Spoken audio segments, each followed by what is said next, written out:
Mitch Taintor leading things as he has the captain's sleeve today. Leading the team, definitely something that Tainter does well. You could tell the difference. He brings a certain intensity and structure in the back line, and his presence definitely felt in the box as you saw in that highlight. Pressure leads to this corner kick here. Hernandez sends it towards the top of the sixth. Goal, 1-0, SAFC. It's Mitch Taintor, and San Antonio FC has leveled. Opportunity here for San Antonio. Abu plays it into the backside of the sixth. The head of the goal, they score!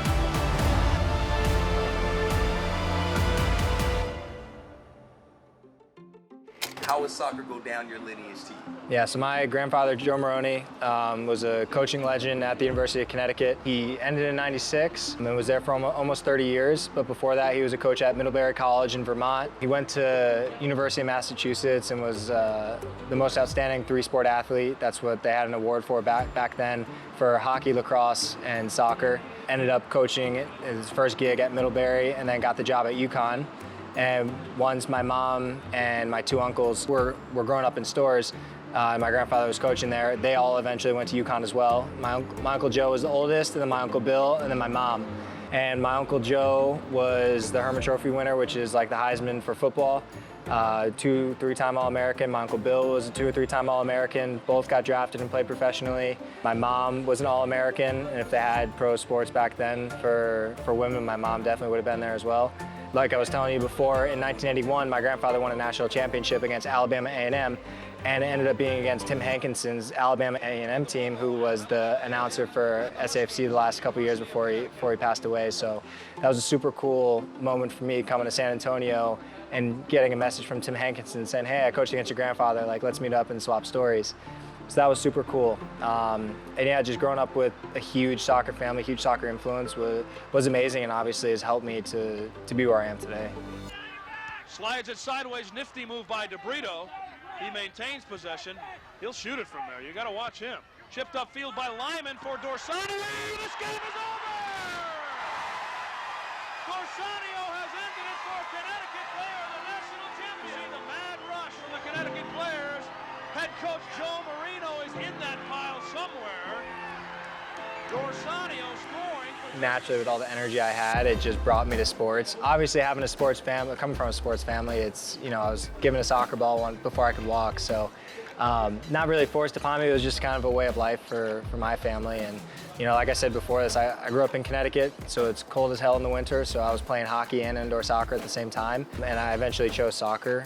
It was just a lot. Didn't like putting on the gear for hockey too. It took a lot out of me at 9 years old, so chose soccer and ended up making the right choice. Honestly, it's a lot of the same. Like, I go back in the winters and it's cold. My parents moved to Rhode Island, but it doesn't snow very much, so I can still go outside and do stuff. And my mom's out there training with me, helping me, throwing balls to me, and just trying to help me be better. My dad will go on runs with me.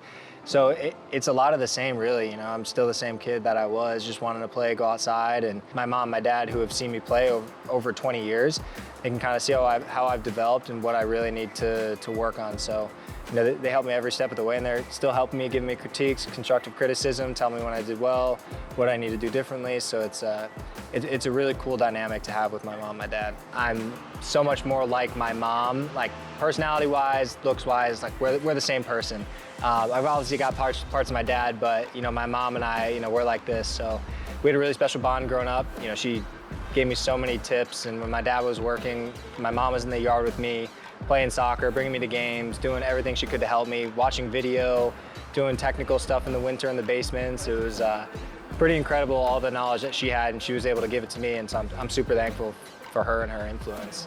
You look at the record books. We've gone the 7 minutes. San Antonio FC finishes the fight. The long-awaited star, San Antonio FC, wins the USL Championship final. I mean, I just think of the moment right when the final whistle happened. I just ran right up into the crowd and had my family there. That was an incredible moment. Just, you know, 20 years of sacrifice, driving me an hour and a half each way to trainings when I was with the Revolution Academy, driving from Connecticut to Foxborough, 5 times a week doing that, sacrificing time with my brother and my sister, having my mom drive me, my dad, and my grandfather at the time. It was a lot on the family, but they made it work, and they believed in me and knew that I could succeed. So having that moment and being where I'm at now and just looking at this beautiful field is like, I feel like a pro soccer player, and I love when my family comes to games and just seeing all of this and say, hey, this is what all this was for, is right now. All the knowledge that I was able to soak up throughout the years is just helped me grow. And you know, I think back to my younger days, and my grandfather would always say, hey, you know, the most important play is the next play. And if I would mess up, I'd get all angry because I didn't want to mess up. But during the final, when I missed that penalty kick, it was awful for me. Like, that moment, I was like, oh my God, like, I can't believe I did that. But then I was like, hey, the most important play is the next play. And I was talking to my mom the other week. I said, I think all the years of him saying that was for that moment right there, to get over that hump, because there was more than just that moment in the game.